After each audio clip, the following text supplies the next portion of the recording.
মঞ্চে সবার কারাকারি করে ছবি তোলার দৃশ্য মনে করিয়ে দিচ্ছে বয়সের ভারে কখনো নুয়ে পড়ে না বন্ধুত্ব। মনে হচ্ছে এখনো কলেজ পড়ুয়া সবাই, আড্ডার বিষয়গুলো এখনো আগের মতোই আছে।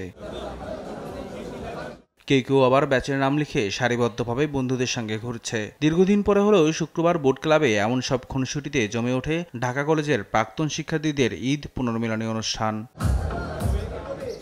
নেই কোনো ভেদাভেদ, কোনো বৈষম্য, সবাই বন্ধু। নানা কর্মব্যস্ততার মাঝেও একসঙ্গে মিলতে পেরে আনন্দিত সবাই। একটা স্মৃতি এখানে, সবাইকে মনে পড়ে গেল। আমি এখানে একা একা বসে ভাবছিলাম যে এই সেই লোক, আমরা একসাথে অনেক আন্দোলন সংগ্রাম করেছি। তাই আজকে আমরা এখানে একসাথে হয়ে খুবই আনন্দ বোধ করছি এবং খুবই আমরা অভিভূত, অনেক আনন্দিত। আমরা বন্ধুরা একত্রে মিলিত হতে পেরেছি এবং আমাদের জুনিয়র সিনিয়রদের সাথেও দেখা হচ্ছে, খুব ভালো লাগছে।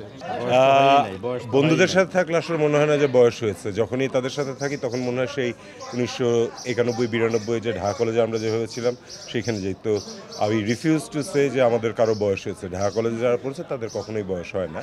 মজার বিষয় হচ্ছে এবং গুরুত্বপূর্ণ হচ্ছে যে আমাদের এই গেট টুগেদারগুলিতে যেটা হয়, আমরা তো পুরোদমে আনন্দ করতেই পারি, সেটা তো থাকেই। সেই সাথে থাকে হচ্ছে যে আমাদের একটা সামাজিক বন্ধন, আমরা প্রত্যেকের বিপদে আপদে আসতে পারি।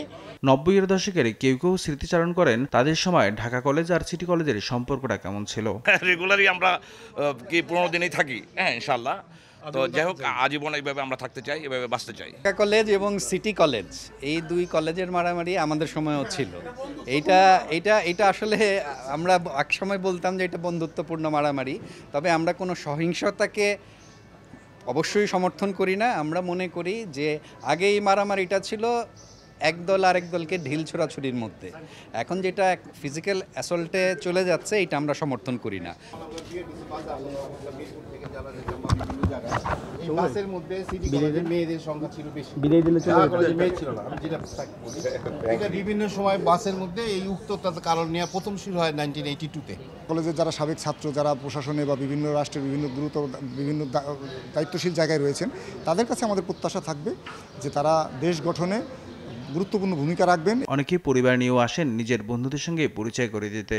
কেমন ছিল সে সময়ের বন্ধুরা, আর সবাই আহ্বান জানান যেন ভ্রাতৃত্বের বন্ধনে বাংলাদেশটা গড়ে ওঠে। নিয়াজ মোরশেদ, দেশ টিভি, ঢাকা।